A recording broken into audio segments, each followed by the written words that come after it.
Okay, we're back on the record with case 06D349743. Counsel, your appearances.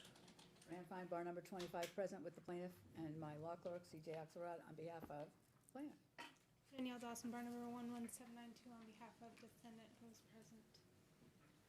And Ms. Pickard, did you have some additional information for the court? Well, Yes, Your Honor, I provided, for the record, I provided just clarification that the report I was mentioning was entitled JVPC Clinical Treatment Evaluation Summary Report prepared by Dr. Joe Velasquez on I couldn't find one. it's fax date of 8/20 of 2013, and she indicated on page 10 that the last two paragraphs, there appears to be evidence to support major depressive disorder and psychoticism is defined by his belief that he would be better off dead. Psychoticism is further indicated by his lamentations that life could not be worse due to the separation from his mother. There appears to be a substantial stressor with indications that the child is being influenced by his mother and or her household regarding alleged inadequacies and deficiencies of his father and his father's household. And then she goes through a diatribe about a conversation she had with him. And then I provided my notes following this report when we were waiting for the release, where Dr. Joe suggested that mom may need to be on supervised visitation because of the emotionality. Now, she never went on supervised visitation. I never recommended that because the report was released and he was transferred to Katie Steinkamp. And Katie Steinkamp said that she did not feel that either household at that time was, there was a significant risk that required supervised visitation. She didn't find the same level of suicidal tendency. So there's my clarification that everybody has all the information I had. It was in the record, but it was buried in there and I didn't see it immediately. all right. At this point, does either attorney want to ask me any questions? I just want to have a copy of it. I mean, I know that you said you sent it, but Okay, Okay. And that was provided by Dr. Lynn Kite in the Dropbox. thank you. Did you have any questions? No. Okay, thank you. My law clerk will bring you back your original and you'll be excused. Next witness, Ms. Fine. Amber Johnson, please. You might have to call. Ooh. Oh, sorry. I didn't hear what, Sorry.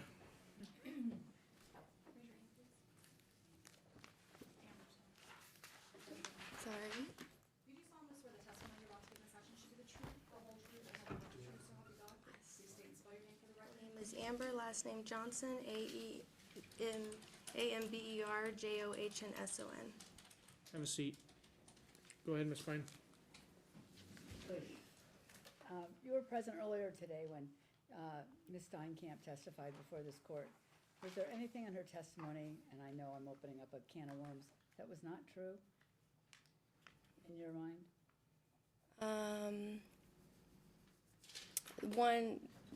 Possibly, there was one thing I was unclear about, which was discussions had between myself and the child. I don't know if it was a matter of him eavesdropping or something that I specifically stated to my son that was inappropriate, because that part is not true.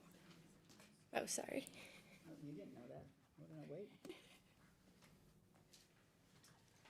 Okay, so you're not sure, you wanted to, so when I asked you if there was anything that Ms. Steinkamp said that was not true, you said, If I had stated things in front of my son regarding court matters, that's not true. But if there were things that he overheard in my discussion with her when he was outside the room, then that's possible, because we did have to go over the case.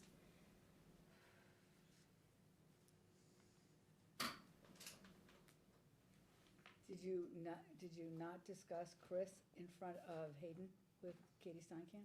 Oh, we did a couple of times, but it was related to, one of them was Halloween costumes and his trick-or-treating that he was excited about. What did that do with Chris? That he was trick-or-treating and picking out a costume with his dad and excited about his costume. We talked about a dinner that we had, Thanksgiving turkey that we prepared, and us spending last Halloween together. That was with my son present. I And there was never any time that you spoke in front of Ms. Steinkamp and Hayden about Chris's bad traits? No, I never really discussed any other than communication. I thought our communication was difficult. So was Katie Steinkamp intentionally not telling the truth, or was she just didn't have a good memory? I think she might have mixed situations up, possibly. I don't think she's ill-willed. No, why have you sought to have Katie Steinkamp replaced as Hayden's therapist? I didn't seek to have her replaced. I think that's a misconception. My thing was, when reading her email, she said he would do better with a PhD or PSYD, someone who could treat a psychotic disorder, as she was not qualified to, and she thought it may be in his best interest. And two, when I had requested a follow-up appointment with her, I never received communication back, and Lynn Kite was telling me that it's important for me to be involved in my child's therapy, and so we might want to use someone else that Dr. Joe recommended.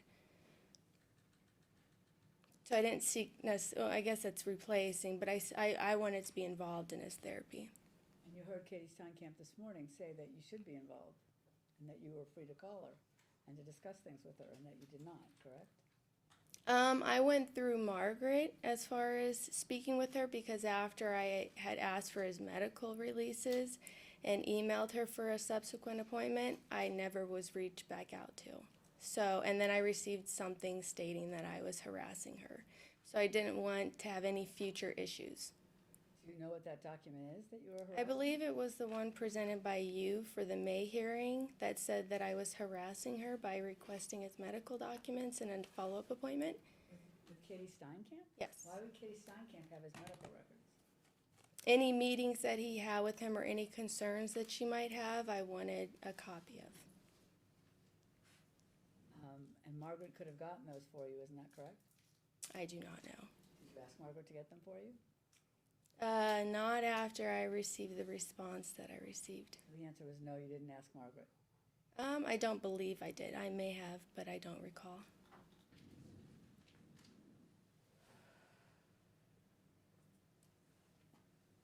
But you have no problem with Ms. Steinkamp remaining as Hayden's therapist?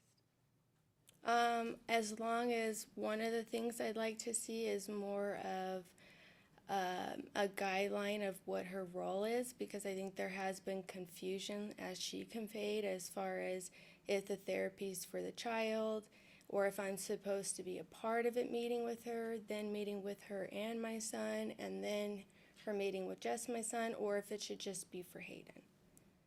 If that could be clarified, it would help me. It has been clarified throughout these proceedings that you needed your own psychologist and he needed his own therapist. That if the therapist needed to contact you or Sure. the father. Question in there, Is that Ms. Klein? Isn't that your understanding? I am confused as to My your understanding, confusion. my understanding is that's what Margaret felt, but Margaret also stated that Mom was not being involved in child's therapy and needed to be involved in his therapy, so I don't know how that equates to him having his own therapist. Well, okay. I can't explain it, so.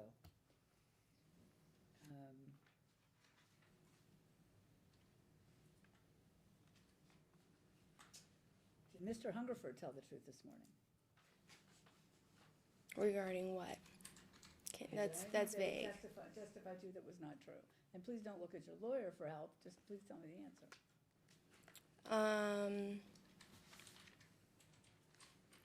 To the best of his knowledge, he might have told the truth. As far as him saying, when he said I've not been involved in activities, I have done activities with the class, making copies for the teacher, participating in Mother's Day functions, singing performances at Thanksgiving time. So there are events. I did Field Day. I was one of the parents that assisted with that. So when he says mother was not involved, that to me is not truthful. Thank you.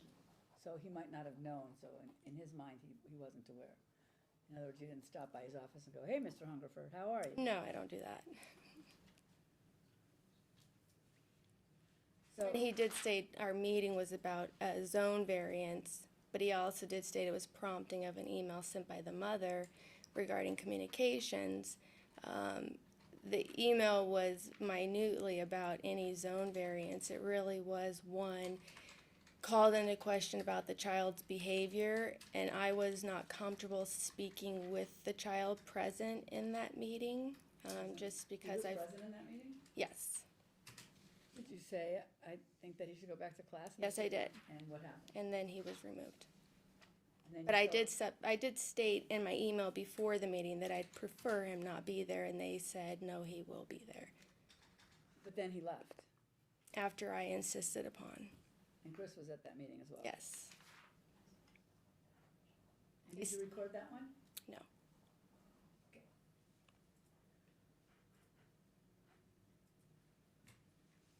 You were present in court on May 7th, 2014, correct? Yes, And when the court ordered that Hayden would continue to attend Givens so long as a zone variance was obtained, correct? if there was no issues with him attending there, I believe that's what they There- stated. I'm asking you if you recall a condition in the order that as long as there was a zone variance, the child was to attend Givens, yes? I don't recall the zone variance part, but I do recall if he could get into the school and they didn't have a problem, that he could attend there. So that would be the zone variance. Are you? They are we seeing it? subsequently denied another zone variance, so I don't know how to answer that. They have a zone variance, right? And he goes to Givens, correct? Yes, he And he's does. been going to Givens for the last 4 years or 3 years? 3.5 years? Well, 4 years would equate to 365 days a year, so I would say for school years, he went for first grade, second grade, and then part of this year, which is about 3 months. Ms. Dawson, do you want me to take a break here so you can instruct your client on how to answer questions, maybe? All right. Let's take a few minutes. You need to have a conversation with your attorney, and hopefully she'll explain it to you so that I don't have to. Okay? But your attitude on the witness stand isn't helping your case one bit. All right? Let's take a couple of minutes, Ms. Dawson. Make sure she's fully aware and understands what her job is when she sits in that chair.